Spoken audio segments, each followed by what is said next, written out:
Hey everyone, welcome back to my heavily edited AI blog case study.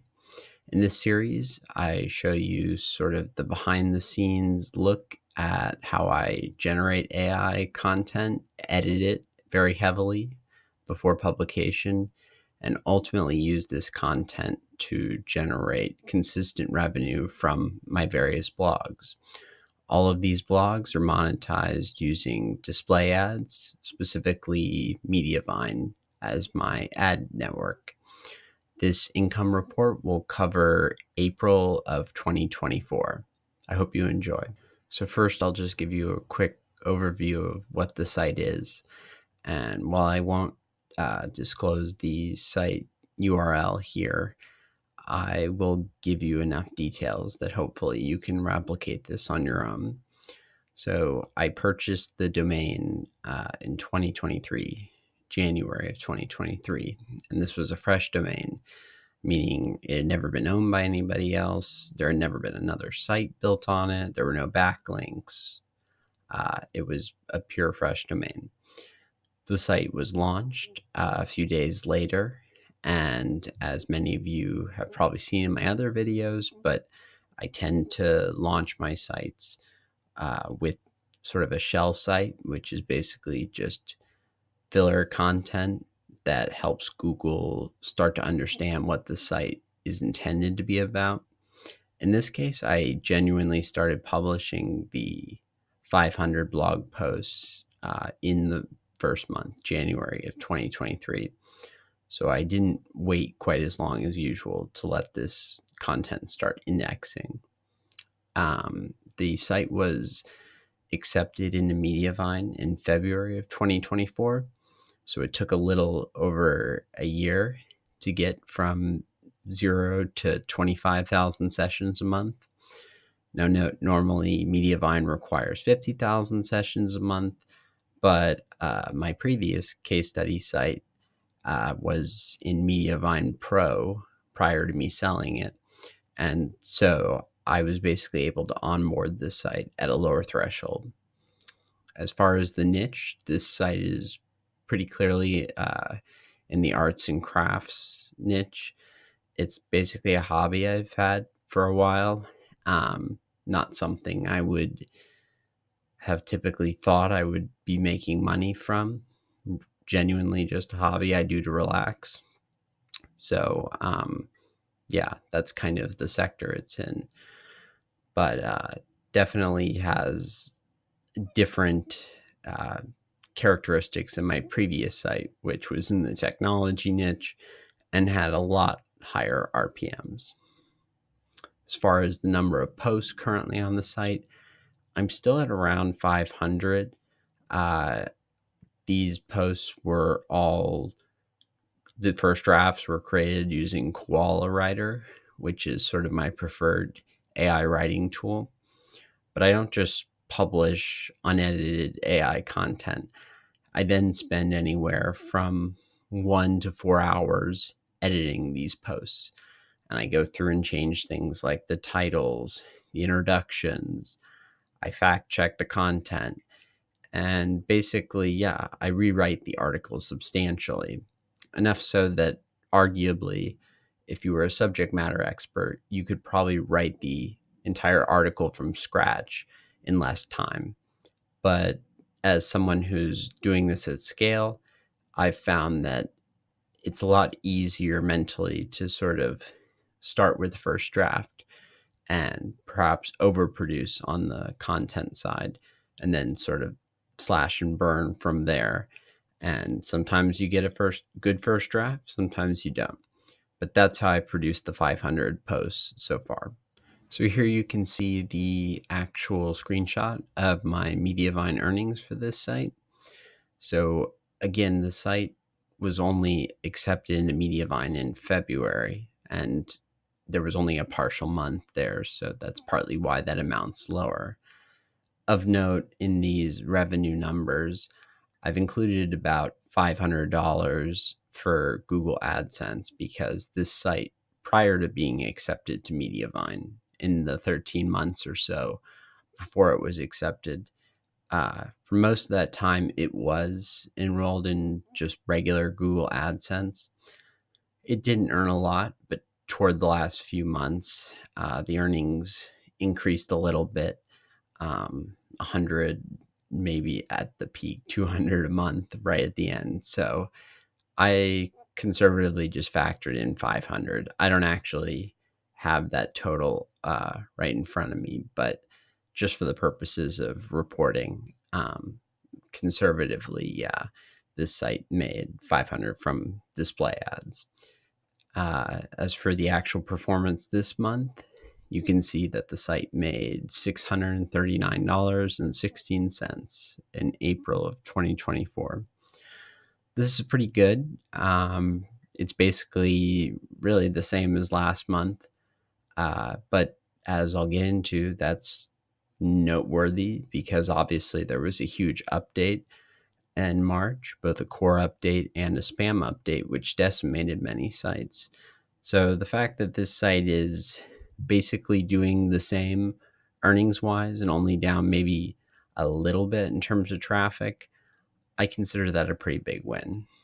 So overall, I only have these 3 months of Medivine earnings, 52, 635, and 639, plus the 500 from the previous months of AdSense.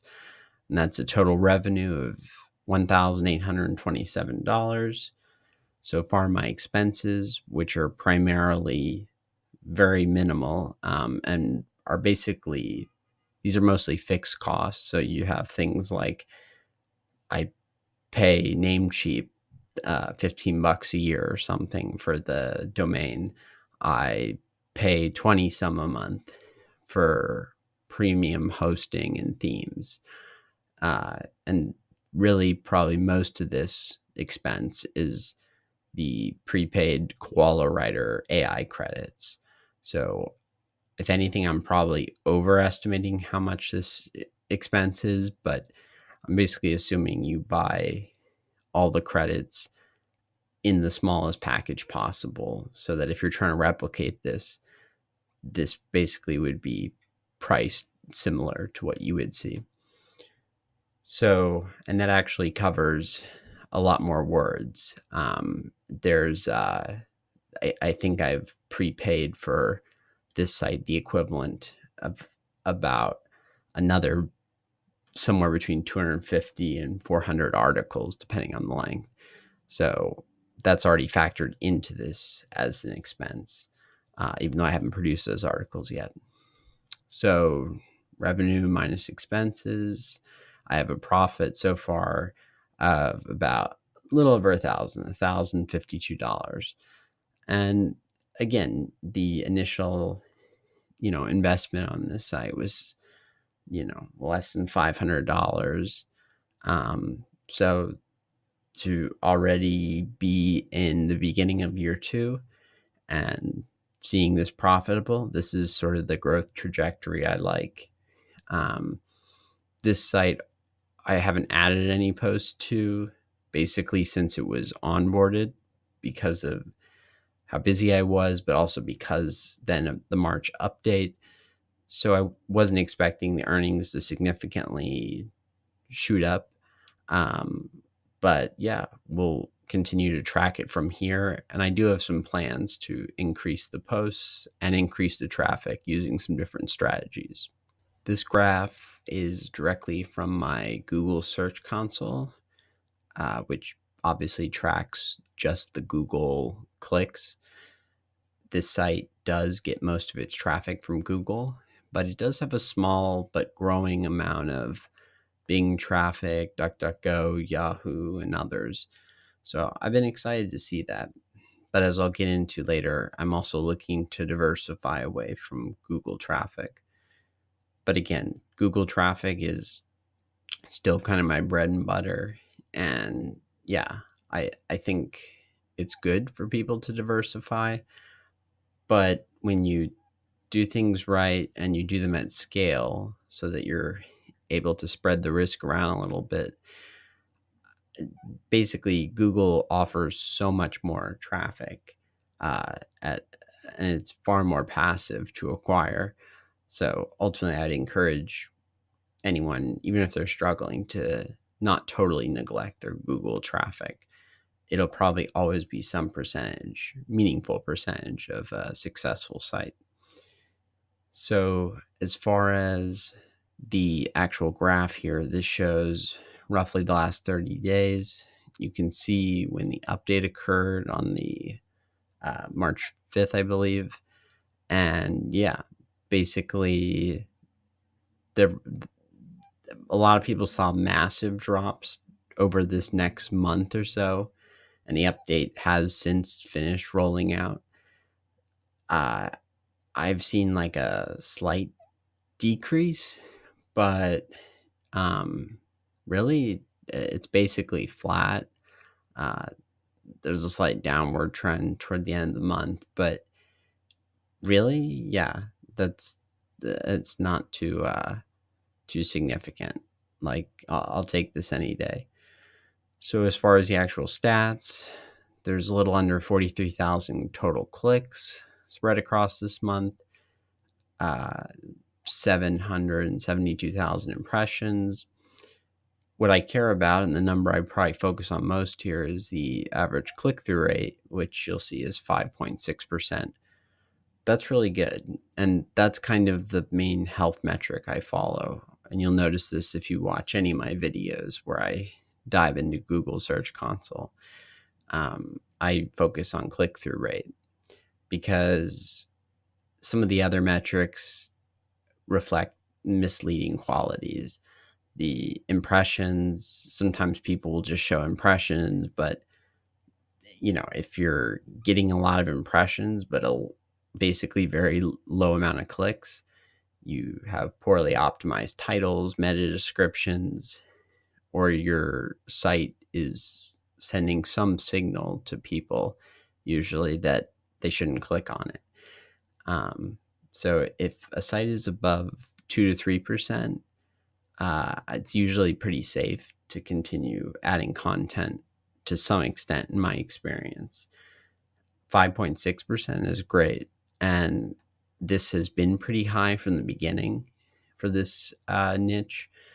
But I wanted to make sure that it stayed at this level before I started adding content, because it really only got here a few months ago, toward the beginning of the year. I think it was like 3% before that. So basically, yeah, I'm trying to keep the click through rate high, which is why I've let the content sort of stabilize. But now that that's happened and the update from March is over, I'm looking to add new content. And I'm hoping I can get the clicks to increase. Uh, I'd like to see it get eventually, closer to 1,000 clicks a day.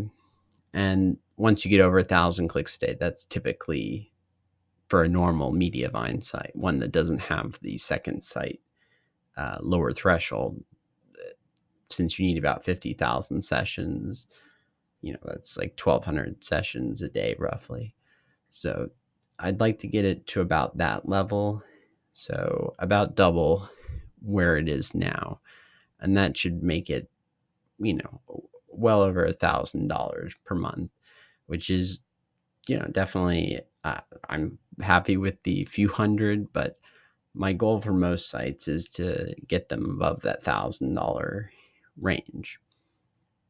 So as far as my plans for this site, so I planned out the first 500 posts or so. I think it was actually closer to 600, but I pared that down a little bit right before the update. But I basically did the first 500 posts after I planned them out. So I literally created like a Canva document where I visually laid out the structure of each of the 500 posts by topic cluster. And I basically, yeah, that's how I always do my sites. At least that's how I start the sites. It's really good to have a plan before you start a site. If you start a site and kind of add articles in response to what gets clicks. You'll see a lot of short-term success, doubling down on those wins.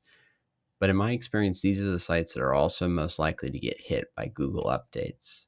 And that kind of makes sense because just intuitively you're basically trying to just chase pure search volume if you just produce content based on what's a hit and what's not in Google. So even that was my philosophy well before all these recent more aggressive updates, but that's still my philosophy now. But I think now it's extra important given all the updates. So I'm basically starting to map out new pillars. So this site has a couple main pillars. I've covered basically three.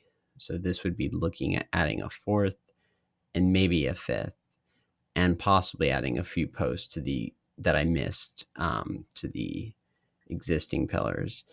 Even if you spend all this time mapping it out, you'll find things after the fact that you missed, and that's okay. Really, you kind of want that to happen because if you get everything right on the first go, the one problem is, and you do it quickly, you might have trouble with your internal linking. So if you publish content in batches, sort of iteratively, if you're just like me, manually going through and picking which posts to link to, it's good to have a range of old and new posts in there, both to link to and to link from. So yeah, I'm basically going to start slowly adding new posts, especially with these updates. I think content velocity is still like a major lever that you can pull and boost your site's performance. But I also want to be careful. I had another site similar to this, but that I went a little more aggressively with, and that site got hit pretty visibly during the same March update. So I think not being redundant, not straying too much from the topic. I mean, I have like a hyper specific focus in this niche, and I do on all my sites pretty much, but this one is very focused. And I'm definitely not going to add posts if I don't think they'll add like real value in terms of covering a topic or a question or some piece of information that I would find useful as somebody who partakes in this hobby. So I'm going to do that very slowly. And by that, I mean probably like 10 to 20 posts a month, maybe less even for this first month here in May, basically. But just get that started. Um, it's good just to do a post or two a month, even if the site's just in maintenance mode, just to show Google that there's some fresh content. It's also good because you can experiment a little bit and see how Google's reacting to your fresh content. If that content's performing disproportionately well, that's probably a good sign that your site is in a good ranking state. But if it's all just flopping, yeah, it might be a sign that yeah, you've kind of reached the at least temporarily the maximum ranking state. So I'm also experimenting with new methods of traffic, especially social media, like most people. And this is true across all my sites. But since this site does have a very specific focus, and it is a visual, but more of just a very much like a hobby or enthusiast niche, I think that a Facebook page is kind of my go-to on this. So basically, I'm creating a related page. I'm periodically posting articles, both from my blog, but also from just like related blogs.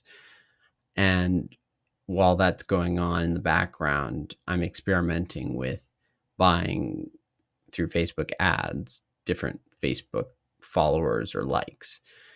And most people focus on getting the cost per like or follower down pretty low, typically below 10 cents, ideally below 5 cents per like. Um, I'm targeting this niche very specifically. I have some data and some emails that I previously collected.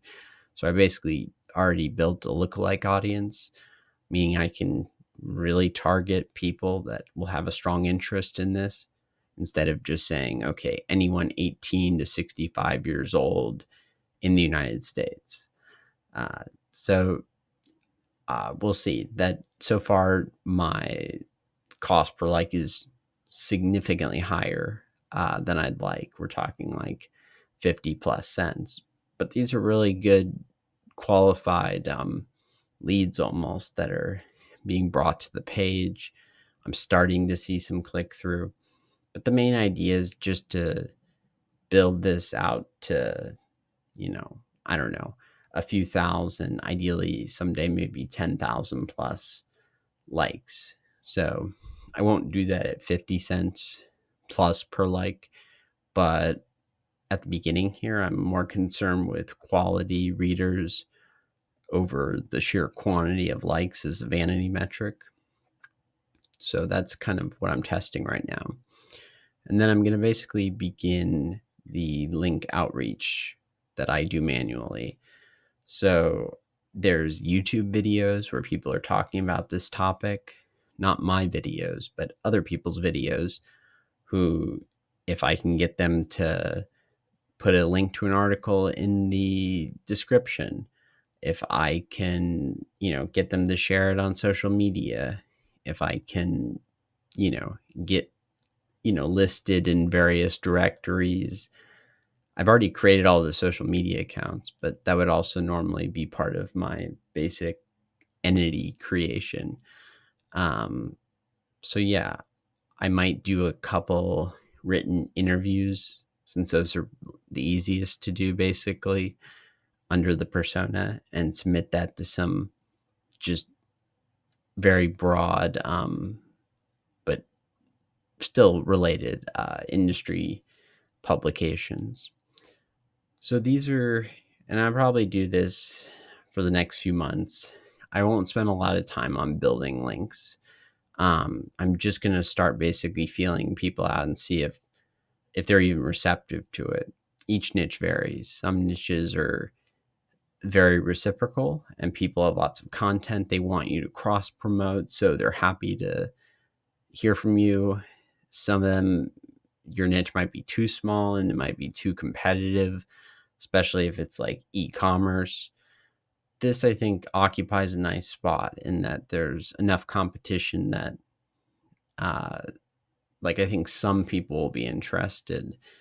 Conversely, I think there's basically enough traffic and business sort of indirectly and directly to go around. Thanks for watching my April 2024 income report for my heavily edited AI blog case study site. If you enjoyed this video and want to see more like it, be sure to like and subscribe. If you are looking for other blogging tips, tricks, and tutorials, be sure to check out my main website, bloggingguide.com. You can also find a link on there to schedule a one-on-one call with me and follow me across pretty much any social media platform at Casey Botticello. Thanks, and I hope you have a great day.